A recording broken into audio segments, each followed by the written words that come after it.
नमस्कार मित्रांनो. आज एक सत्य बोलायचं आहे. कधी-कधी आपल्याला वाटतं, ती आता पूर्वीसारखा राहिला नाही. पण प्रश्न असा आहे, की तो बदललाय की आपली अपेक्षा वाढली?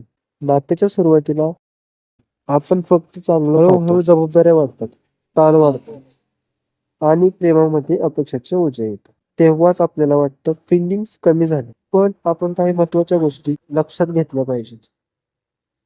त्यातीलच एक प्रत्येक नातं बदलतं. बदल म्हणजे प्रेम संपलं नाही. बदल म्हणजे नातं मॅच्युअर होणं. हे समजून घेतलं तर अर्ध्या समस्या तिथंच सतत तुलना करू नका. पूर्वी तो असा होता, ती अशी होती, आता तसा नाही. ही तुलना नात्याला मारक ठरते.